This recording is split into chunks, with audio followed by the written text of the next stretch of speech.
us agraïm que vingueu en aquest acte. Aquest acte per recordar que farà aquest mes 2 anys que es va pactar i aplicar aquest acord de la vergonya, no? Que diem normalment amb vocabulari casolà, aquest acord entre la Unió Europea i Turquia. Stop Mare Mortum, per aquells que no coneixeu, tampoc faré una xerrada ara, però sí que us donaré 4 detalls.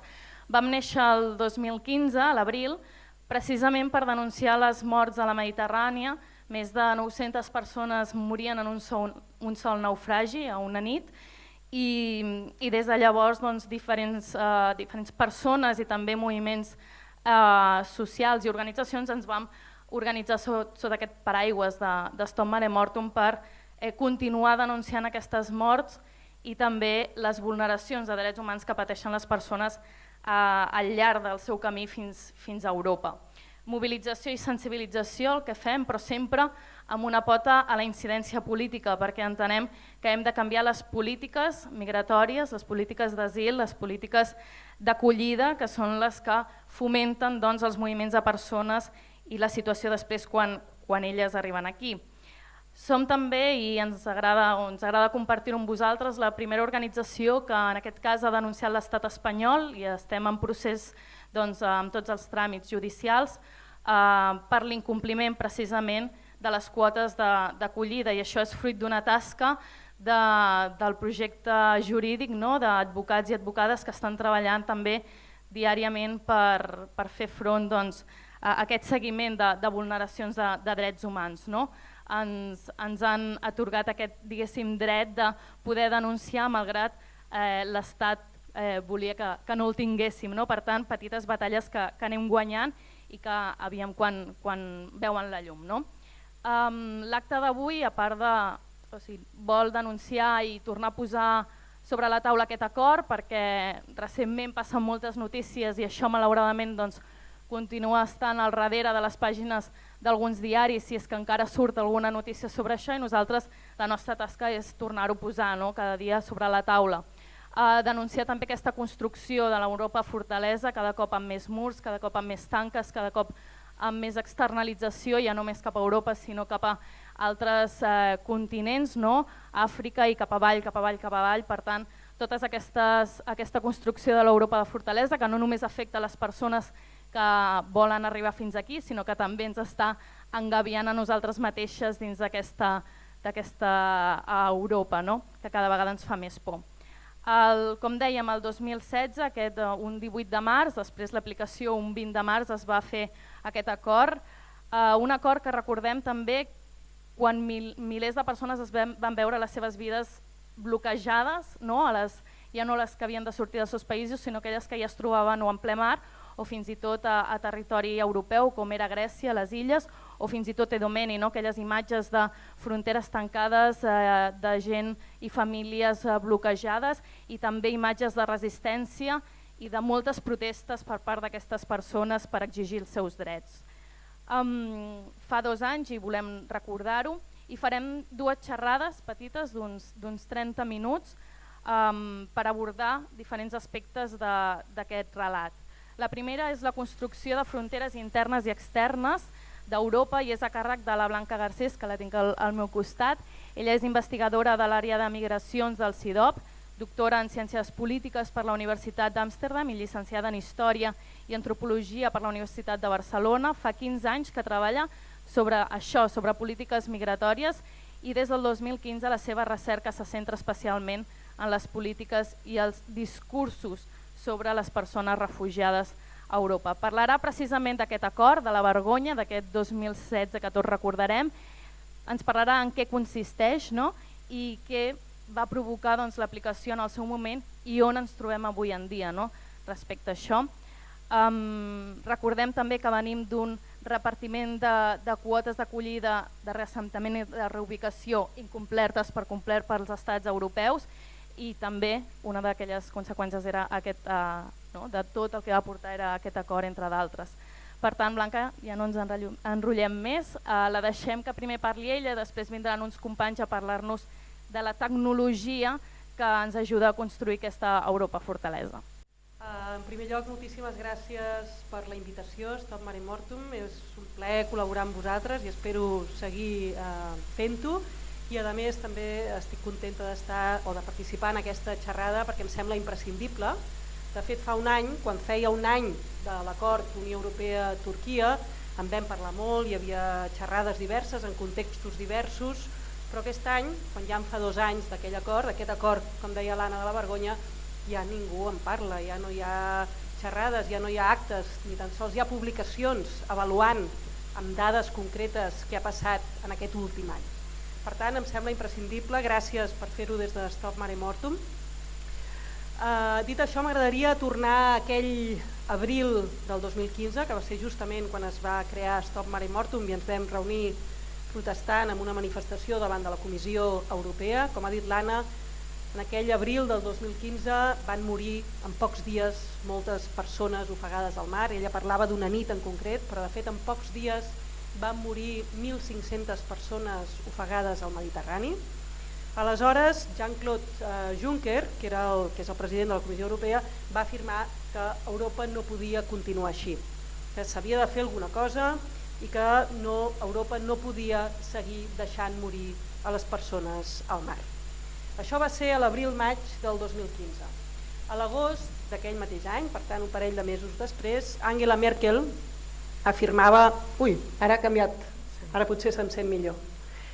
A l'agost del 2015, Angela Merkel afirmava alguna cosa similar.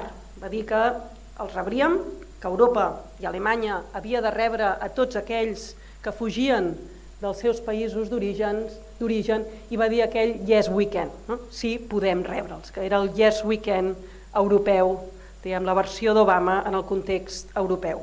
I de fet, afirmacions similars van fer presidents i caps d'estat europeus al setembre del 2015, per tant un mes després d'aquestes declaracions de Merkel, reaccionant molt directament a la foto d'aquell nen kurd, Siri Aylan, aparegut mort en una platja de Turquia.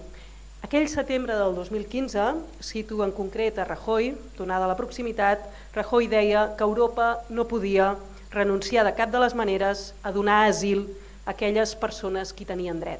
L'estic citant textualment. I a continuació afirmava és un deute moral.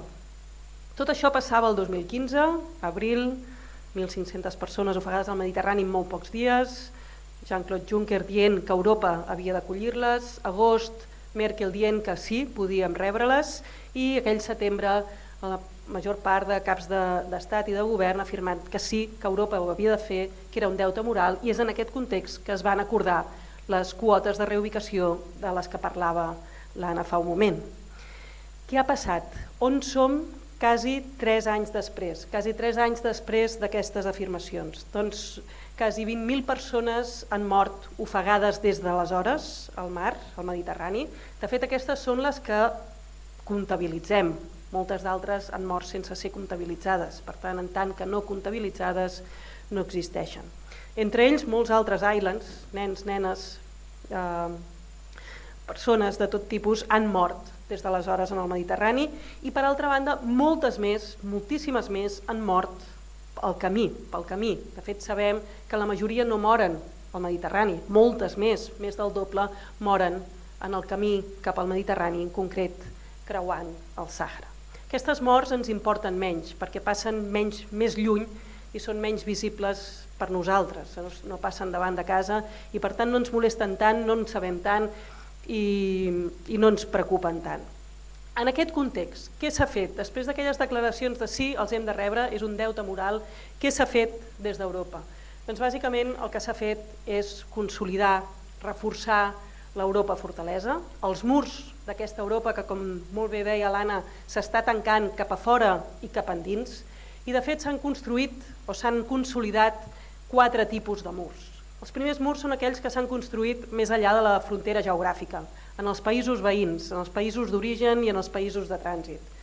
L'exemple perfecte és Marroc, que fa anys funciona com a estat guardià de les fronteres europees per un acord entre Espanya i Marroc. De fet, Espanya és qui ha aplicat les primeres polítiques d'externalització del control migratori. De fet, a Espanya, la frontera sud espanyola ha funcionat com a laboratori, en aquest cas de l'externalització, però també veurem després de la construcció de murs a la mateixa frontera. Sabem que les polítiques d'externalització de la frontera, el fet que aquests països veïns, aquests països d'origen i de trànsit controlin les nostres fronteres per nosaltres és molt més efectiu.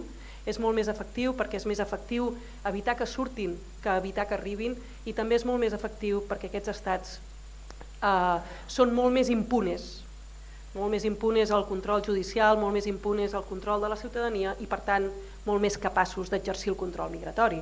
Un exemple, recordareu Marroc deportant a desenes d'immigrants que estaven intentant saltar a l'altre costat, al costat espanyol, a Ceuta i Melilla, i que durant anys els van ser deportats al desert, a la frontera amb Argèlia, sense aigua, sense aliments i en uns entorns perillosíssims també perquè estaven sembrats de mines. Per tant, són estats molt més capaços d'exercir el control migratori perquè són molt més impunes, perquè actuen amb molta més impunitat, i això ho sabem des d'Europa, i d'aquí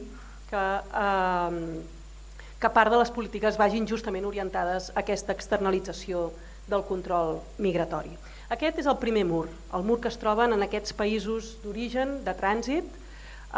Primer va ser el cas del Marroc, però també tenim el cas de diversos països africans. Recordeu Mauritània amb el Guantanamito, aquell centre de detenció on Espanya retornava aquells que suposadament estaven en trànsit cap a Espanya. També recordeu el Níger, tota una sèrie de polítiques que formaven part d'aquell Pla Àfrica de Zapatero. Però després tenim l'exemple de Turquia, i ara en parlarem amb l'acord entre la Unió Europea i Turquia, i més recentment l'exemple de Líbia, que el cas de Líbia és encara més flagrant, donada la situació d'extrema vulneració dels drets humans més bàsics, la situació en els centres de detenció, la situació de guerra civil, d'impunitat, de falta de control de tot tipus. Aquesta era la primera frontera, la frontera que es construeix més enllà de la frontera geogràfica, fruit d'aquesta política d'externalització cap a països veïns. La segona frontera és la que es construeix a la mateixa frontera geogràfica. Aquests murs, Europa és un dels continents on s'estan alçant més fronteres, més murs i a més velocitat de tot el planeta. I aquí de nou Espanya ha sigut pionera en aquesta política. Les valles de Ceuta i Melilla, la mateixa tecnologia, i això ja en parlarem després, de concertines que s'ha implementat a Ceuta i Melilla, és ara la mateixa tecnologia que s'està exportant a les fronteres internes i externes de l'Europa de l'Est. Per tant, aquí tenim aquest segon mur, el mur físic, el mur que s'aixeca en les mateixes fronteres geogràfiques, i és un mur que és doble. Per un costat, mur fet justament d'aquests murs o d'aquestes valles mortals, mortíferes, cada vegada més tremendes pel que fa a l'efecte que poden tenir per aquells que les pretenguin creuar, però també hi ha un altre mur o una altra frontera en aquesta frontera geogràfica, que és tots els sistemes de control, sobretot marítim, el CIBE, al sud d'Espanya, que són sistemes molt efectius i que han tingut com a efecte desplaçar el que podríem dir els fluxos migratoris cap a altres rutes sempre més llargues i sempre més perilloses. Aquest seria el segon mur, el mur que es construeix a la frontera geogràfica, un mur fet de valles i un mur fet de sistemes de control marítim. Hi ha un tercer mur, i aquest tercer mur és el que es construeix dins d'Europa, i això en parlarem en relació a l'acord entre Unió Europea i Turquia, és els estats d'excepció que s'han construït a Grècia i a diferents països de l'anomenada ruta balcànica. Són espais d'excepció, són països de contenció, s'han tancat les fronteres, una vegada allà no poden seguir cap al nord d'Europa o cap al centre d'Europa, i allà trobem clarament, ja no només aquesta contenció, sinó clarament, de nou, una vulneració flagrant dels seus drets més bàsics. I finalment, el quart mur són els espais d'exclusió que s'estan reforçant respecte, per un costat, als immigrants en situació irregular, més detenció, més deportació, menys drets bàsics, menys accés a la sanitat, fins i tot en situació de perill. L'exemple de Calais és un dels exemples més clars d'aquest espai d'exclusió i alhora d'aquesta frontera interna, però també és un exemple d'aquests espais d'exclusió, els campaments que veiem a les vores del riu Sena a París, gent malvivint al centre de París en condicions extremes i sense cap tipus de dret. I també forma part o és un exemple d'aquests espais d'exclusió totes les limitacions que s'estan implementant respecte als drets més bàsics dels sol·licitants d'asil. Abans un sol·licitant d'asil era un refugiat mentre no es demostrés el contrari. Ara és al revés. Un sol·licitant d'asil, a Europa estic parlant, és un immigrant irregular fins que no es demostri el contrari. Què vol dir això? Implica a la pràctica que són aïllats en centres fora de les ciutats, que les polítiques d'integració no comencen fins que no se'ls dona el permís, sinó se'ls reconeix l'estatut, fins que no se'ls reconeix com a refugiat, per tant se'ls manté en un limbo legal sense capacitat o sense possibilitat de treballar, sense possibilitat d'exercir drets molt bàsics a l'espera d'una resposta per part de l'Estat. Tot això són exemples d'aquestes fronteres que hem anat no construint però sí reforçant des d'aquest 2015. En aquest context, què podem dir de l'acord Unió Europea-Turquia? Estic una mica refredada.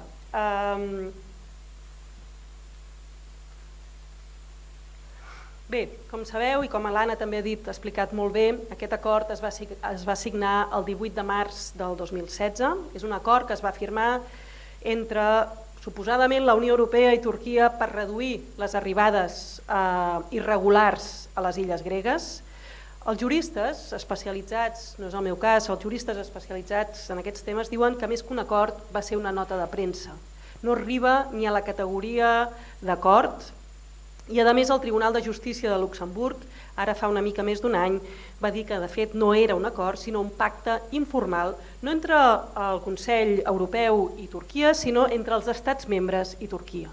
Per tant, per començar no va ser un acord amb la Unió Europea, va ser un acord amb els estats membres i a més no va ser ni acord, va ser el que el Tribunal de Justícia de Luxemburg anomena un pacte informal i el que els juristes anomenen una nota de premsa. Què vol dir això? Que el Tribunal de Justícia de Luxemburg es va declarar incompetent per valorar l'acord. Per tant, de nou, un exemple d'un acord que no és susceptible de ser jutjat perquè en si no és un acord, i això ens porta a un oxímoron, a una contradicció, que és un acord que es mostra tan implacable sobre els sol·licitants d'asil com vaporós, com inexistent pels tribunals de justícia. Aquest és un exemple claríssim del que en anglès s'anomena soft law, que és aquesta llei que no està feta, o aquest règim, en aquest cas de control i règim jurídic, que no està fet a base de lleis o a base d'acords, que són després jutjables en els diferents tribunals de la Unió Europea, sinó que està fet d'acords informals, de notes de premsa, entre no se sap ben bé qui, semblava inicialment la Unió Europea, al final acaben sent els estats membres, i això fa que al final no sigui valorable, al final no sigui jutjable pels diferents tribunals competents. I quin era l'objectiu d'aquest acord? Com deia, l'objectiu era reduir el número d'arribades, sobretot en concret a les illes gregues. Turquia es comprometia a readmetre tota persona que arribés irregularment a les illes gregues i a canvi els estats membres es comprometien a reassentar un ciutadà siri per cada siri retornat. És a dir, per cada siri retornat des de les illes gregues cap a Turquia, per haver arribat irregularment, Turquia o la Unió Europea es comprometia a reassentar un nou ciutadà o ciutadana síria. A més, la Unió Europea prometia liberalitzar els visats pels ciutadans turcs i a més va incrementar l'ajuda financera per l'acollida de refugiats a Turquia de 3.000 milions a 6.000 milions. L'objectiu era clar, que l'acollida es fes a Turquia i que no arribessin a Europa i aquells que arribessin que sapiguessin que serien automàticament, immediatament retornats, deportats a Turquia. Ha funcionat? Els partidaris d'aquest acord diuen que sí, que ha funcionat i donen unes dades que aparentment són molt clares. si dies abans de l'acord, d'aquest acord del 18 de març de 2016, arribaven a les illes gregues més de 1.700 persones per dia, pocs dies després de l'acord només n'arribaven 47. I de fet, aquesta reducció en el número d'arribades s'ha mantingut en el temps. He estat justament per aquesta presentació confirmant una vegada més les dades i de fet les arribades a les illes gregues s'han mantingut molt baixes. Va haver-hi un repic al mes d'agost, setembre, octubre, un petit repic, però han tornat a davallar i realment les arribades són molt baixes. En aquest sentit podem dir que l'acord sí ha funcionat per tancar el que podríem dir la ruta oriental, la ruta de l'est cap als països de la Unió Europea. Ara bé, els dos principis centrals de l'acord, que era retornar tota persona que arribi irregularment a les illes gregues i readmetre o reassentar un siri per cada siri retornat, no han funcionat en absolut. El número de retorns, de deportacions cap a Turquia és relativament baix, així com és molt baix, o encara més baix, el número de reassentats des de Turquia cap a la Unió Europea.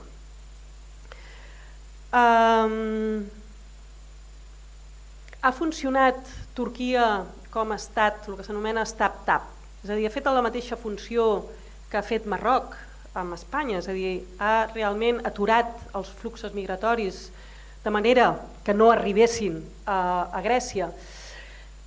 Jo ho dubto molt perquè la situació o la relació entre Turquia i la Unió Europea no s'ha trobat en els seus millors moments en aquest últim temps. De fet, tenim diversos exemples de com Turquia, o de fet Erdogan ha reaccionat a diferents intervencions o declaracions per part de la Unió Europea o dels estats membres.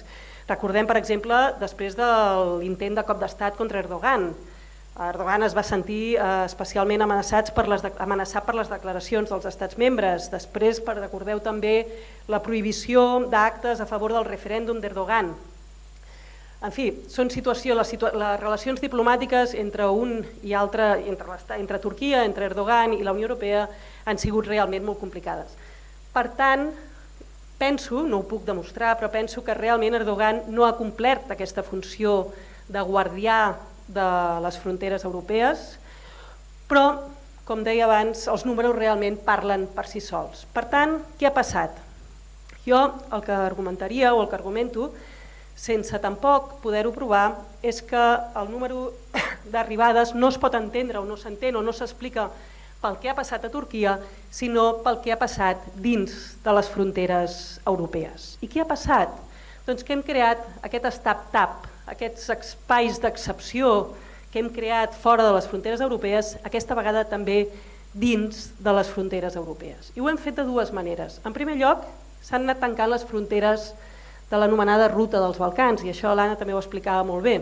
Es van anar tancant les fronteres d'Eslovènia, Macedònia, Sèrbia, Croàcia. Primer es van tancar les fronteres per un determinat tipus de refugiats, es va permetre l'entrada encara de ciutadans siris, iraquís, afgans, però a poc es van anar tancant per tots els refugiats i per totes les nacionalitats. Per tant, aquella ruta dels Balcans, que en el 2015 servia de camí cap al centre i nord d'Europa, es va anar tancant. I es va anar tancant amb la construcció d'aquestes valles, d'aquests murs, però també amb controls militars ferotges i amb devolucions en calent altament agressives. Aquest va ser el primer pas. I el segon pas, o la segona qüestió, va ser el tancament, o en tot cas, sí, el tancament de lo que és la via de la reubicació. Tots aquells que arribaven a Grècia després de l'acord entre la Unió Europea i Turquia no tenien o no han tingut la possibilitat d'entrar en aquestes quotes de reubicació. Què volia dir això? Que no només no podien físicament creuar o passar per aquesta ruta dels Balcans, sinó que a més no tenien la possibilitat de ser reubicats, tot i que les quotes de reubicació han funcionat molt malament i en fi, al final s'han reubicat pocs, però en tot cas no tenien ni tan sols l'esperança de ser reubicats. Per tant, només els hi quedava que demanar asil a Grècia i esperar no ser deportats sota l'acord Unió Europea-Turquia. Ara, fixeu-vos bé, segons el Tribunal Europeu de Drets Humans, Grècia presenta greus deficiències sistemàtiques respecte a lo que és l'acollida de sol·licitants d'asil i refugiats. Són situacions d'indigència, i aquí estic citant directament el Tribunal Europeu de Drets Humans, situacions d'indigència material extrema que constitueixen una vulneració fonamental dels drets. Per tant, l'efecte d'aquest acord Unió Europea-Turquia no és només tancar la frontera amb Turquia i fer que Turquia vigili les nostres fronteres, no és només tancar aquesta ruta dels Balcans, sinó, a més, és confinar-los en aquest espai que representa Grècia, que, segons el mateix Tribunal Europeu dels Drets Humans, representa una greu vulneració dels seus drets fonamentals. I així va ser com les illes gregues es van tancar els centres de refugiats, que es van convertir de la nit al dia després d'aquest acord amb la Unió Europea en centres de detenció. Després gradualment es van anar obrint, entre altres coses perquè és il·legal tancar-los en centres de detenció, més que de refugiats, però al final aquestes illes gregues van acabar funcionant com a centres espai, a cel obert, diguem. De fet, han quedat tancats i confinats en aquestes illes gregues que, com bé sabeu, amb camps que, com bé sabeu, no complien els més mínims, en les més mínimes condicions. Actualment hi ha més de 13.000 persones tancades en aquests centres de detenció a cel obert. Hi ha aquesta campanya Open the Islands, que va començar, Open the Islands Campaign, que es va llançar el mes de desembre justament per demanar que aquestes persones fossin reubicades almenys al continent, almenys portades cap a Atenes. I les condicions en aquests camps, com bé sabeu, han sigut, en fi, no han assegurat les més mínimes condicions, tot i que, i això és important recordar-ho, Grècia ha concentrat la major resposta humanitària de la història, si ho contem en termes de cost per beneficiari. Molts diners s'han portat, s'han enviat cap a Grècia, i aquí la qüestió seria què ha passat amb tots aquests diners, què ha passat amb aquesta ajuda humanitària, que representa l'ajuda humanitària més important de la història de les últimes dècades, si ho contem, recordo o insisteixo, en termes de cost per beneficiari. Què ha passat amb els diners? La Unió Europea, els estats membres al·leguen que Grècia no s'ha pogut gestionar aquests diners. Grècia al·lega que no es vol convertir en el pati trasero de la Unió Europea, per tant no està disposada a construir infraestructures estables per l'acollida de sol·licitants d'asil i refugiats, però en tot cas ningú es queixa massa. Aquesta ineficiència, aquesta incapacitat realment d'acollir aquells que arriben forma part de la pròpia política. És una manera de fer-los sentir que no són benvinguts i és una manera, per tant, de tenir un efecte dissuasori d'aquells cap a aquells que puguin encara pensar en venir. Jo crec, i aquí acabo, que aquest ha sigut l'efecte, o en tot cas la causa principal de que l'acord Unió Europea-Turquia hagi sigut efectiu. No està en el que ha fet Grècia, no està en el que ha fet Erdogan, no està en l'amenaça que pugui suposar el fet que el govern de Turquia pugui no controlar aquestes fronteres compartides, sinó sobretot és l'espai, és la creació d'aquests espais d'excepció dins de les fronteres europees el que ha dissuadit aquells que podien estar en camí, aquells que podien pensar en arribar i que ha tancat en un espai d'excepció amb una vulneració directa i flagrant dels seus drets més mínims, del seu dret a l'asil, perquè recordem-ho, és un dret a aquells que ja havien arribat i que pensaven estar en camí i que han quedat tancats, confinats en aquest espai d'excepció, en aquest camp de detenció a cel obert que representen les illes gregues. Deixo aquí. Ara venen dos altres companys, que és el Ferran Aragón i en Jaume Sastre, del col·lectiu ALACAT, d'historiadors de la ciència i la tecnologia. Parlaran precisament de tecnologia i dolor, d'aquests fils ferrats espinosos. Analitzaran el control de l'espai per part dels estats mitjançant la tecnologia, en especial d'aquests fils ferrats que dèiem que construeixen l'Europa fortalesa físicament com la coneixem, una tecnologia gens nova i que ja abans fa molts anys que s'estan emparant o utilitzant, diguéssim. Exemples en són els camps de concentració, entre d'altres, Cada cop Europa aixeca més murs, ja ho deia la Blanca, ells suposo que ho reafirmaran, i més tanques, i amb això doncs, la tecnologia té un paper imprescindible per enfortir-ne aquest control.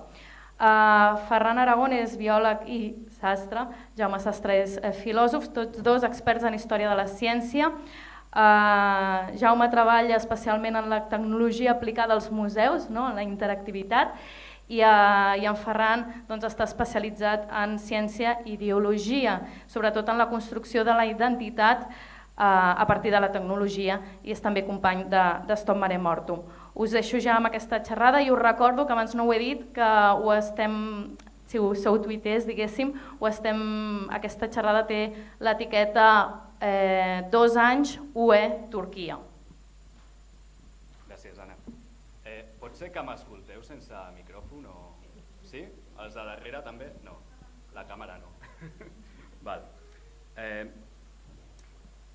Doncs bé, Blanca ens ha donat totes les claus d'aquest pacte de la vergonya i nosaltres ara farem una reflexió més general que esperem que porti elements de reflexió i ens armi encara de més raons en la defensa del dret a migrar.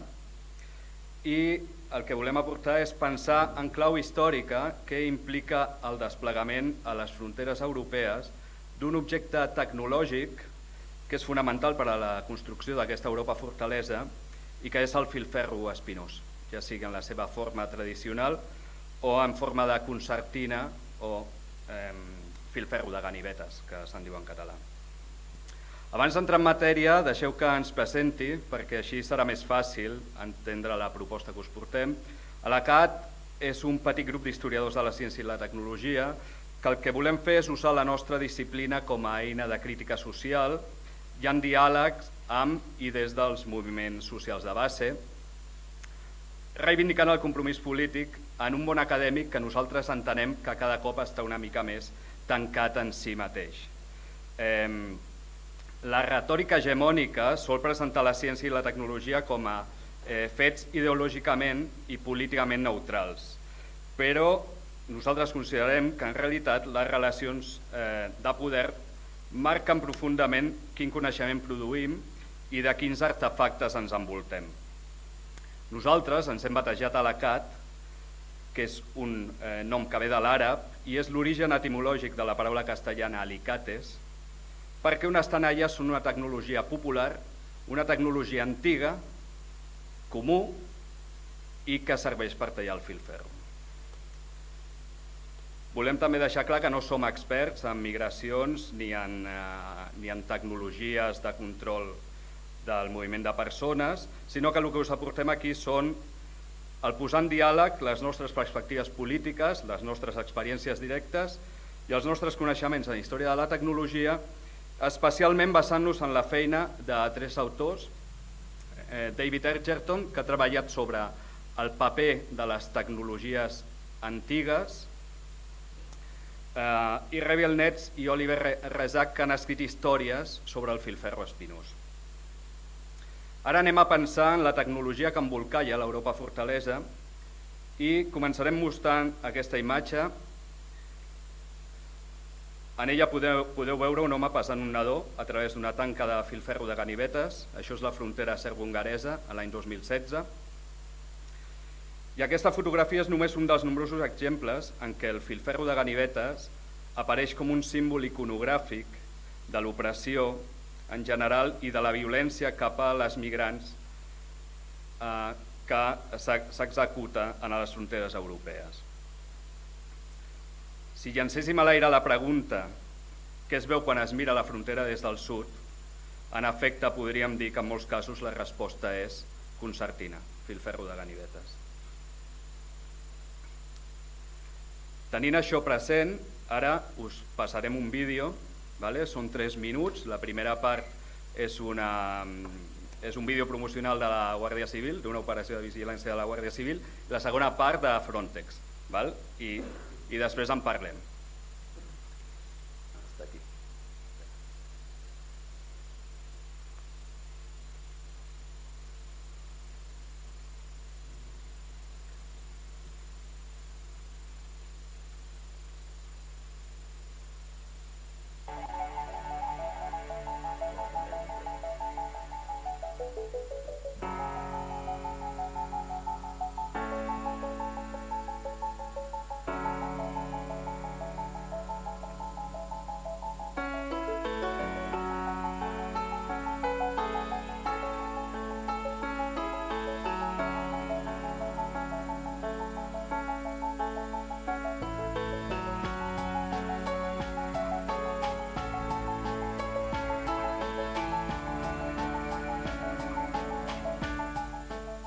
El objetivo esencial de Perseus es constituir un sistema de sistemas para la vigilancia de fronteras de la Unión Europea, integrando para ello los mecanismos ya existentes con la finalidad de mejorar sus capacidades e incorporando para ello, como es el caso, tecnologías innovadoras.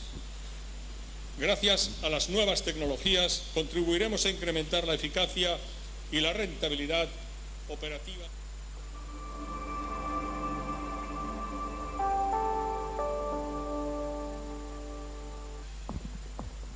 This is where technology can play a crucial role to assist border guards. Frontex's role in research and development is to connect national border authorities with the worlds of research and industry, who are the developers and providers of that technology. Modern passports contain biometric data in the form of facial images and fingerprints. But not everyone goes through designated border crossing points. Protecting the public from cross-border crime, terrorism and other threats is the priority. National border agencies have to monitor 12,000 kilometres of land frontiers and 45,000 kilometres of maritime borders. Technology can help border surveillance to detect any illegal activity at the border.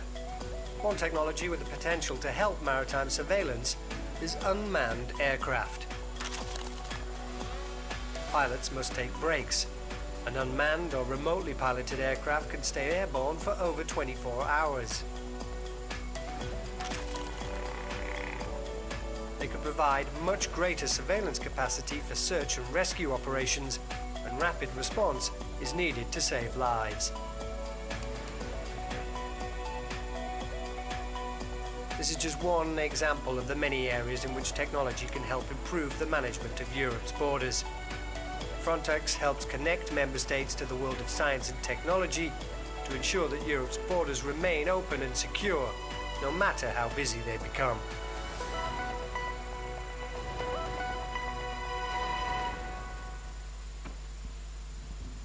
Bueno, el que hem vist és...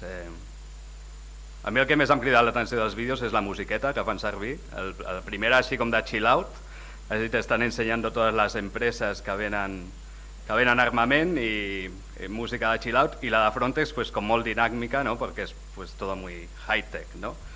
I aquesta és la qüestió, per això us posem el vídeo. Aquí està el tema de l'alta tecnologia. No? Succeeix sovint que quan pensem en la tecnologia de fronteres l'èmfasi es col·loca en els sistemes de vigilància d'alta tecnologia. No? Conceptes com frontera intel·ligent, o frontera 2.0, sistema de sistemes, que diu el Jorge Fernández Díaz. No? Són conceptes que es repeteixen en molts treballs acadèmics, també en la retòrica dels informes d'elaboració de polítiques públiques, també, per suposat, en els mecanismes, en els discursos d'autopromoció de la creixent indústria de la seguretat de fronteres, i això doncs, acompanyat de l'exhibició de drons, càmeres infrarrojos, tests biomètrics, controls automàtics, etc., busquen generar una mena de fascinació, és una idea de modernitat i fins i tot de progrés, no? I sobretot d'una gestió de les fronteres que és racional, que és civilitzada i que és objectiva. La nostra intenció no és negar la importància de l'impacte de les noves tecnologies en el control de fronteres, sinó remarcar la persistència de tecnologies antigues i manifestament violentes com a elements centrals del sistema tecnològic que sustenta l'Europa fortalesa.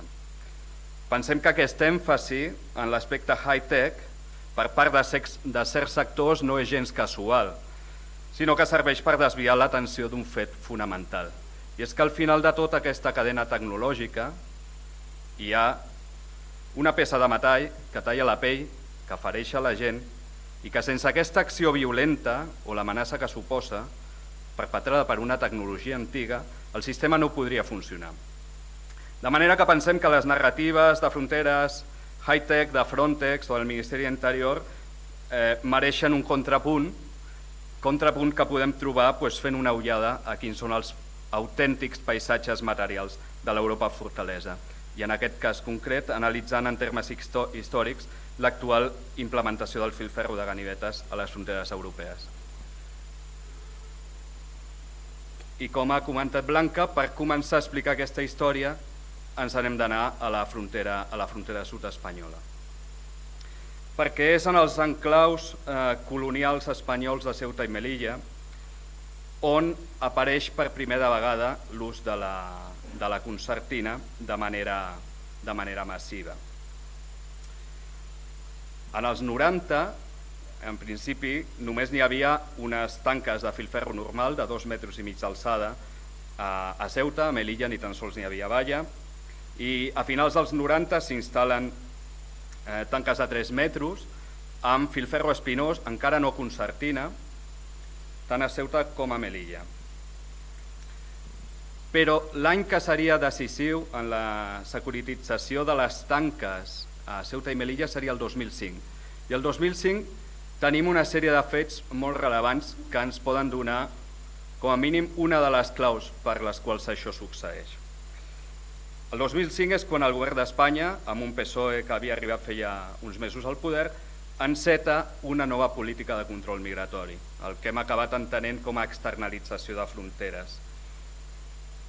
S'externalitzen les fronteres i les polítiques migratòries. L'objectiu, al cap i a la fi, és el de desplaçar la frontera espanyola des de la riba nord del mar Mediterrani cap a la riba sud, tot convertint el Marroc en un tampó que frena el moviment de les persones migrants. Tot això es fa començant a desenvolupar una sèrie de mesures i acords en les quals no podem entrar en detall, però bàsicament impliquen operacions de vigilància conjuntes entre la gendarmeria marroquí i la Guàrdia Civil, recursos i entrenaments per al control migratori i també acords comercials.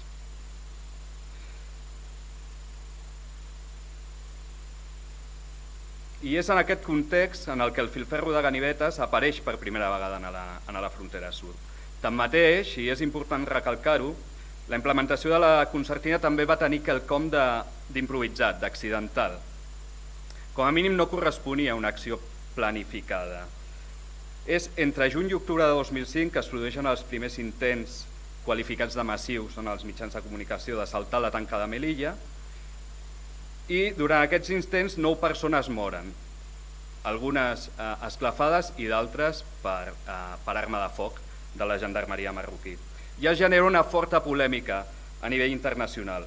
El govern reacciona d'urgència enviant l'exèrcit a reforçar les tanques, i és l'exèrcit el que construeix una segona tanca, és a dir, fan les tanques dobles, les eleven fins a 6 metres i és en aquest moment que les doten de concertina.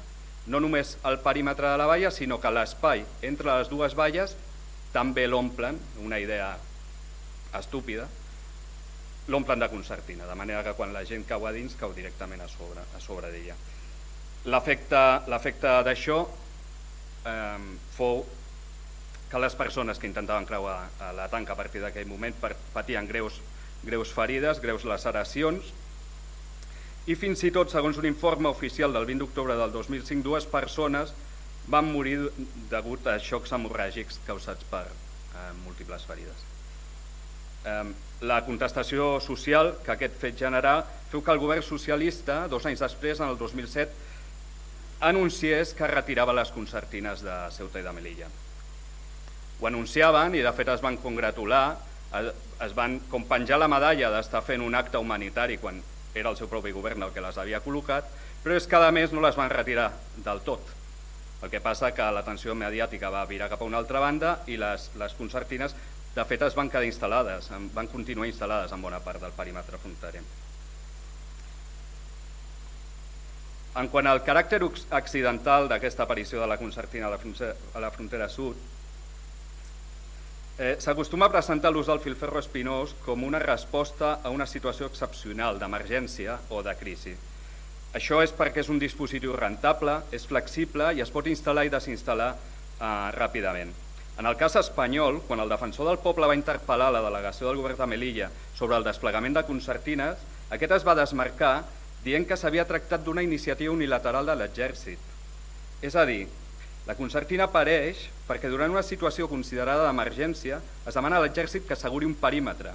Aquest desplega un operatiu militar que implica la instal·lació de concertina, però no hi ha una planificació a nivell polític ni un debat previ.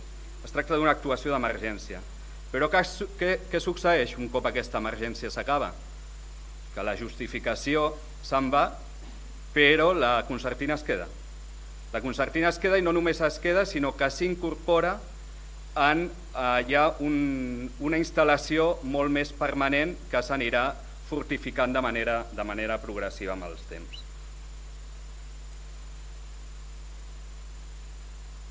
Amb tot això, el 2013 el PP anuncia la reinstal·lació de les ganivetes, tal com estaven l'any 2007, i d'aquesta reinstal·lació s'encarregà l'empresa amb sede a Màlaga que es diu Mora Salazar, que aviat es rebatejarà amb un nom molt més europeu, European Security Fencing, i retinguem aquest nom perquè sortirà després. I bueno, en aquesta època, davant les crítiques, el ministre Jorge Fernández Díaz va sortir al pas amb algunes de les declaracions més pernificants de la història del PP, que ja és dit, dient la concertina es un elemento pasivo de disuasión, no es agresivo, solo causa erosiones leves y superficiales. Bueno, ja heu vist les imatges de les erosiones leves i superficiales a les que es refereix. Un altre moment remarcable de la història de la concertina de la frontera sud passa en el 2014, i és que en el 2014 el Marroc col·loca al seu costat de la frontera una tanca de 3 metres feta íntegrament de concertina, i curiosament això coincideix amb la signatura del nou Marco de Asociación País sobre cooperación al desarrollo entre Espanya i Marruecos, i no sembla gaire casual. Com destaca Oliver Rezac, un dels autors que us hem citat, la decisió de desplegar el filferro de ganivetes sempre depèn del balanç entre els costos simbòlics i polítics que es donin i l'avantatge operativa que els beneficis que s'esperen obtenir. Sembla que Espanya el que va fer va ser externalitzar aquesta concertina de manera que no tingués que pagar o els costos polítics quedessin més amagats, però l'avantatge operativa teòrica es mantingués. És un autèntic exemple d'externalització material de la frontera. Com podeu veure a la imatge de dalt a l'esquerra, en el diagrama, és com ha quedat configurat la tanca ara. Consta de dues tanques de 6 metres que compten amb filferro de ganivetes en alguns trossos, que estan equipades amb diversos aparells tecnològics per dificultar el moviment. I aquest model, encetat a la frontera sud espanyola, a partir de l'any 2015, com ja hem sentit, es comença a exportar cap a Europa, concretament cap a la ruta balcànica. Clar, els estats que formen part d'aquesta ruta de pas de la ruta balcànica interpreten aquesta afluència de persones refugiades, especialment provinents de la guerra síria, com una emergència i despleguen aquests dispositius de concertines. El país més bel·ligerant contra l'afluència de persones refugiades i que prengué la iniciativa en l'ús massiu de concertina fou Hongria. Però està molt clar d'on va sorgir aquesta idea i de fet d'on va sorgir físicament el material. Al setembre de 2015, mentre estaven començant a instal·lar la concertina a la frontera húngara, l'ambaixadora húngara a Espanya visita Ceuta i es congratula de la feina feta per Espanya, a la qual considera un model a seguir. I en aquells moments, al setembre de 2015, quan les productores alemanes, les empreses alemanes que fabriquen concertina expressen la seva preocupació per l'ús inadequat que Hongria pretenia fer-ne contra població civil, llavors surt l'empresa antiguamente conocida como Mora Salazar, actualmente European Security Fencing, que no perd l'oportunitat d'expandir negoci. Així ho expressa triomfalment en un tuit que no el tenim perquè no hem pogut portar l'última versió de la presentació, Pero bueno, ells diuen, es vanaglorian de que el 100% de la concertina fabricada instalada en Europa es de origen español y es nuestro, ¿no? Ara el que farem serà mostrar-vos un altre vídeo curt sobre com es construeix la tanca a Hongria i veureu com la història de la concertina espanyola es reprodueix amb el mateix patró, no? Podeu veure com per tal de reaccionar davant d'un suposat risc de violació massiva de les fronteres nacionals, els governs construeixen una primera línia de tanca de filferro mitjançant una ràpida operació militar i un cop construïda aquesta primera línia, les tanques es fan més altes, més llargues, per a posteriorment ser reforçades en una sèrie de desenvolupaments progressius que busquen construir una instal·lació més permanent o estable.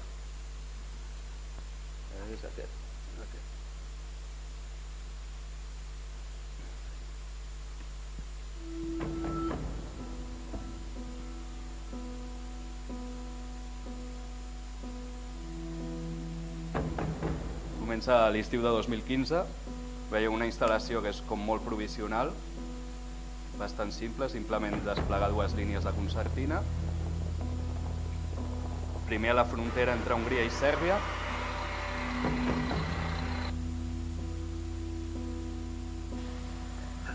i ja a la tardor a la frontera entre Hongria i Croàcia.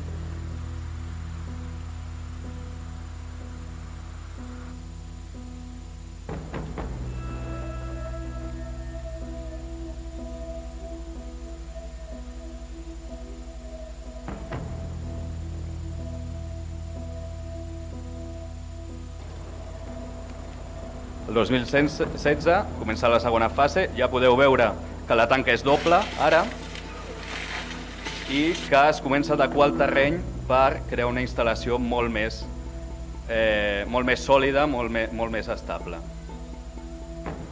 Un dels passos fronterers. Es col·loca el pas una mica enrere de la frontera per poder expulsar les persones però sense tenir problemes jurisdiccionals.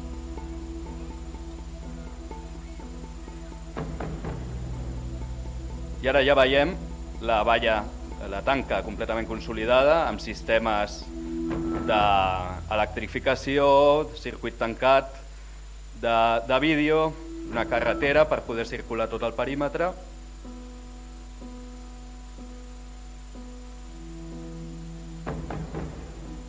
Al cap i a la fi un patró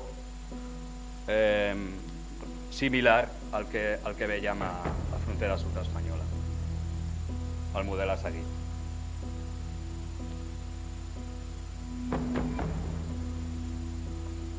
De manera que en aquestes fases progressives de consolidació és quan apareixen els sensors, les càmeres, els circuits tancats de vídeo i tots aquests aparells d'alta tecnologia.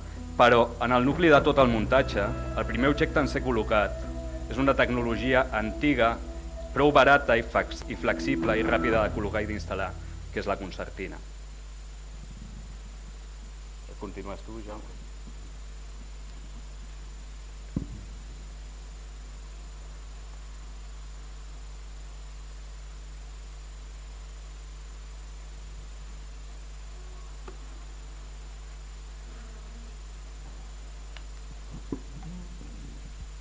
Bé, bona tarda. Després de parlar una mica del desplegament d'aquesta concertina del filferro espinós a les fronteres europees, en aquesta segona part de la xerrada el que intentarem fer breument és explicar quina és, o fer un breu resum de la història d'aquest artefacte del filferro espinós i en quin sentit això ens ajuda a entendre el present, no? El filferro espinós és inventat a la dècada de 1870, té més o menys 150 anys, als Estats Units. Es tracta d'una invenció bastant senzilla, es tracta de posar pues en un filferro de doble fil que queden enganxades i fixes de manera que quan hi vas et punxes, no? I aquest fet de punxar-se és molt important perquè la primera funció del filferro espinós és impedir el moviment d'animals, de vaques, com aquestes de la diapositiva, a través del dolor. Quin és el context en què s'inventa el filferro espinós i per què? Doncs bé, el context d'invenció, que és significatiu, és el procés de colonització de les grans planes nord-americanes. Tots les pel·lis de westerns, doncs és aquest context en el que s'inventa el filferro espinós. Una colonització que, com bé sabeu, va suposar doncs, un extermini d'una espècie, els bisons, i va suposar també doncs, un etnocidi dels indis nord-americans i una transformació ecològica profunda. Què hi havia a principis del segle XIX a les grans planes nord-americanes? Doncs bé, hi havia bàsicament moltes coses, no? Però indis que tenien una economia de subsistència i bisons. Doncs bé, l'arribada massiva de colons blancs a les grans planes, colons de la costa est, incentivada per l'Estat a través de donar terres a tots aquells qui les cultivessin durant 5 anys, el que fa és, doncs, suposa l'extermini dels bisons per la via de, bàsicament, amb els rifles matar-los a tots per vendre les pells, i suposa doncs, l'extermini o tancament en reserves doncs, dels indis nord-americans. Què van fer quan aquests colons van arribar,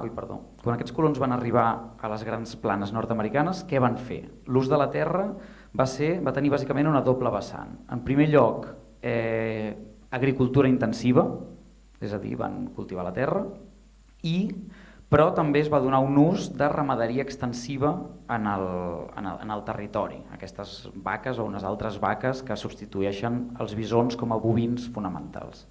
Per què estic fent tota aquesta introducció? Doncs bé, perquè la invenció del filferro espinós té a veure amb el xoc entre aquests dos usos de la terra. Té a veure amb el xoc entre l'ús de ramaderia extensiva que els colons provinents del sud feien amb les vaques i l'ús de cada cop més agricultura intensiva que els colons provinents més del nord de la costa est feien a les grans planes. Per què? Doncs bàsicament perquè no pots fer amb la terra dues coses a la vegada. I si hi ha vaques, doncs no te pots tenir cols perquè les vaques se les mengen. I el filferro espinós és bàsicament una invenció fruit del xoc d'aquestes dues activitats, que és el xoc entre dos grans models econòmics, un més capitalista intensiu del nord dels Estats Units, l'altre més colonialista extensiu del sud dels Estats Units. I van acabar triomfant l'agricultura. En quin sentit? Doncs bé, en el sentit que de mica en mica s'inverteix la lògica espacial, és a dir, primer el filferro espinós s'usa per ballar els camps, perquè les vaques no entrin, com si diguéssim, però amb l'extensió de l'agricultura l'ús canvia d'alguna manera i el filferro espinós és un agent de reconfiguració de l'espai a nivell massiu de les grans planes, en el sentit que el que abans estava en la superfície, és a dir, què hi havia a la superfície abans? Bisons i indis, a la gran superfície de les grans planes. Els colons moltes vegades estaven en punts, és a dir, estaven en els forts, per exemple, militars, les pel·lis de l'oeste, tot això que estic parlant és pel·lis de l'oeste al cap, en forts, que són punts, i tenien línies de connexió que són els ferrocarrils que poden controlar aquestes línies i punts, i en la superfície hi ha bisons i indis. El filferro és un dels elements tecnològics que permet una reconfiguració ecològica i espacial de les grans planes, de manera que els colons passen a ocupar la superfície cultivada agrícolament, com si diguéssim, i els bovins, en aquest cas vaques, perquè els bisons ja estan exterminats, passen a estar en ranxos tancats amb el filferro espinós, i els indis passen a estar també tancats en reserves, moltes d'elles també amb filferro espinós. És a dir que l'origen del filferro espinós és en un procés de colonització de l'espai i en un procés de reconfiguració d'aquest espai a través de què? Doncs a través de l'impediment del moviment a través del dolor, que és principalment la funció essencial d'aquesta tecnologia. Bé, això és la invenció és 1870 als Estats Units, però ràpidament el filferro es globalitza. El filferro espinós passa a ser usat en moltes planes i molts espais agrícoles de tot el món i ràpidament el fet que fos molt utilitzat agrícolament i estigués a mà, i sobretot una cosa molt important, que és que es podia produir en massa i era barat, tots aquests fets fan que sigui ràpidament adoptat també per usos bèl·lics. Primer de forma improvisada i després de forma ja més sistemàtica. El primer ús del filferro espinós aplicat a humans, el pas dels animals als humans, és en un context de guerra colonial, el tombant de segle, però no es tracta de xocs entre colonitzadors i colonitzats, en els quals la simetria de la potència de foc no feia tan necessari per part dels colonitzadors l'ús d'obstacles, sinó que es dona en conflictes entre colonitzadors. Es dona, per exemple, en la guerra dels Boers a Sud-àfrica, 1899-1902, i en la guerra entre Rússia i Japó, que té lloc a Manxúria, a la Xina, el 1905, és a dir, disputes entre colonitzadors per espais colonials. Aquesta imatge és de la guerra dels Boers, que va ser entre els anglesos i els Boers. Els Boers eren els descendents dels primers colons holandesos de Sud-àfrica. Va esclatar la guerra pel control de mines, però la qüestió és que s'usa per primer cop el filferro espinós en un context bèl·lic. Què és el que es fa? El que es fa és bàsicament, això és un mapa de Sud-àfrica on es veuen les línies de tren, perquè el que es va fer bàsicament és ballar les línies de tren, de manera que el territori, que ja dividien el territori, però si li poses filferro espinós el que no es pot fer és passar d'un cantó a l'altre, com si diguéssim. I van ballar les vies de tren, van posar llocs de vigilància cada mig quilòmetre o una cosa així per controlar l'espai, i de manera que van dividir el territori en parcel·les més petites des de les quals exercir millor un control sobre les guerrilles boers que estaven operant en el territori.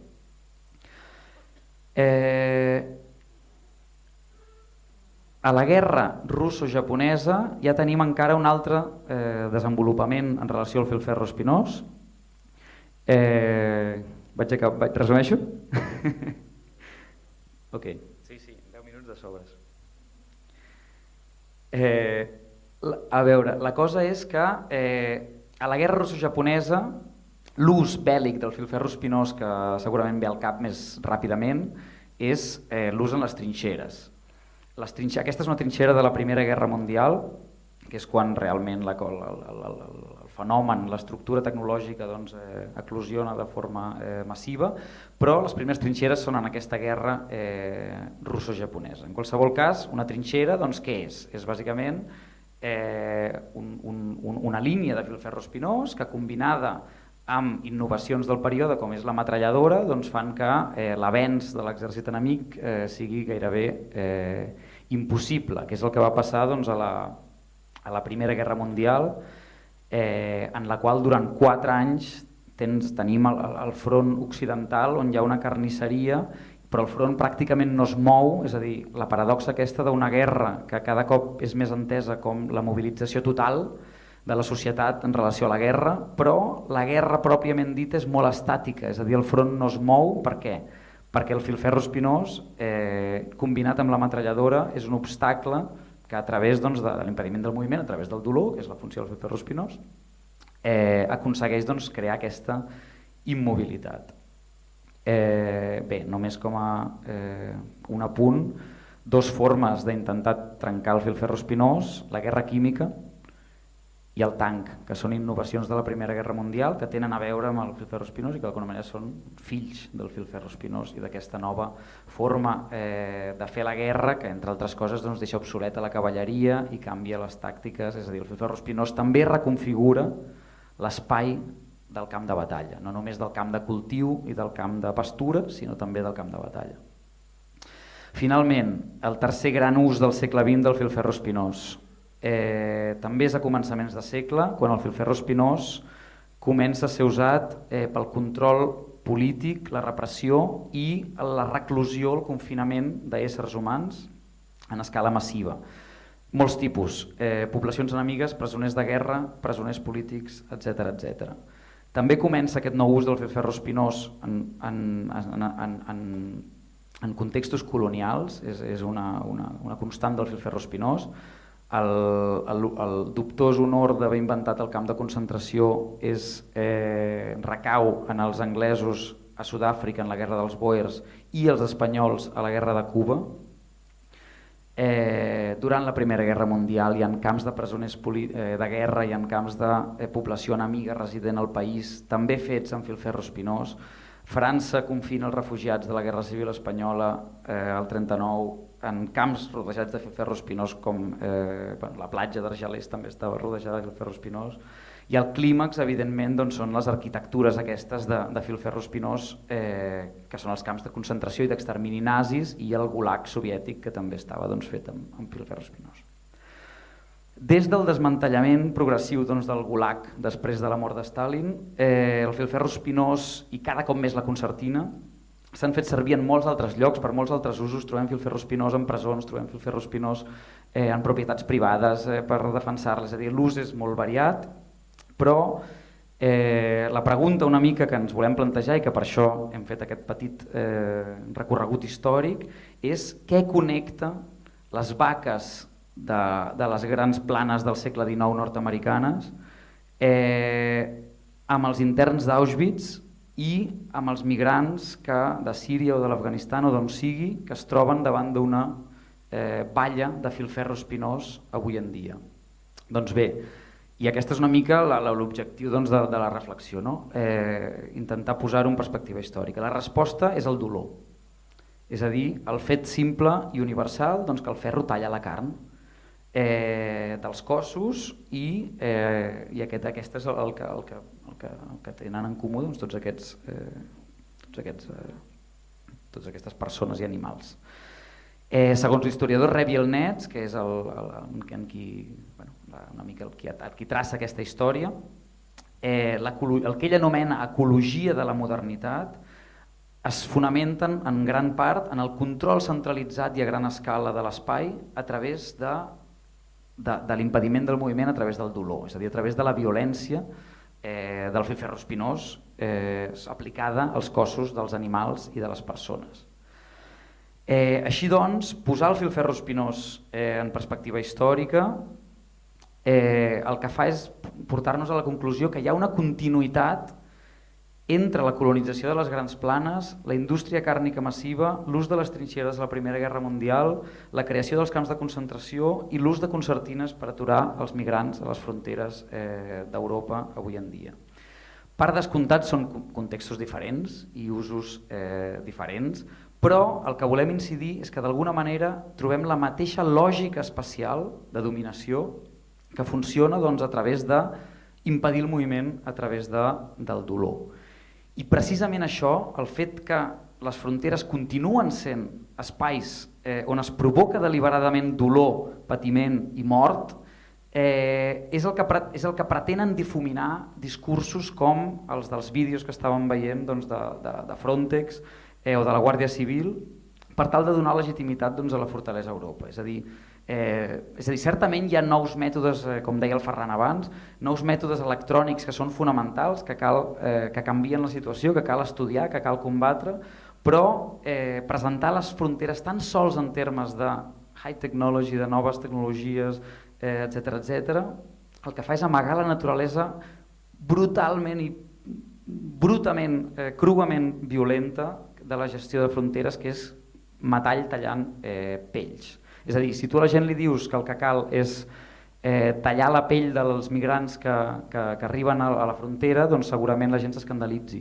Però si tu vens que el que estàs fent és vigilar amb grans drons i grans infrarrojos i tal, doncs això d'alguna manera cola més. Però bé sabem que les càmeres infrarroges funcionen al costat de les concertines. I aquesta era una mica la nostra proposta, plantejar que és important ser conscients i dir clarament que el que està passant a les fronteres europees és la instal·lació d'un sistema de dolor a gran escala i sobretot que és hereu de les mateixes lògiques espacials que operen en el cas de la Primera Guerra Mundial, d'Auschwitz, és a dir, estem en el mateix món, no hem sortit d'aquesta lògica espacial. La barbàrie no és la dels bàrbars que venen de fora, la barbàrie està instal·lada al cor d'Europa i una de les seves expressions és l'acceptació que és lícit tallar pells per preservar fronteres, i això està acceptat socialment, i aquí és on volem posar una mica l'èmfasi i una mica l'interès de fer una història, de veure d'on venim i d'alguna manera ubicar la lluita de Stop Mare Mortum en aquesta història de llarga duració del filferro espinós, per seguir defensant el dret a migrar i per ser conscients que estem lluitant contra tot un sistema de dominació que ve de lluny. I res més, només per acabar dir que des de l'ACAT volem celebrar i donar les gràcies per la lluita digna a Stop Mare Mortum, aquesta lluita per destruir la lògica de la mort en aquesta ecologia de la modernitat i que tant de bo un dia les alicates tallin totes les concertines. Gràcies.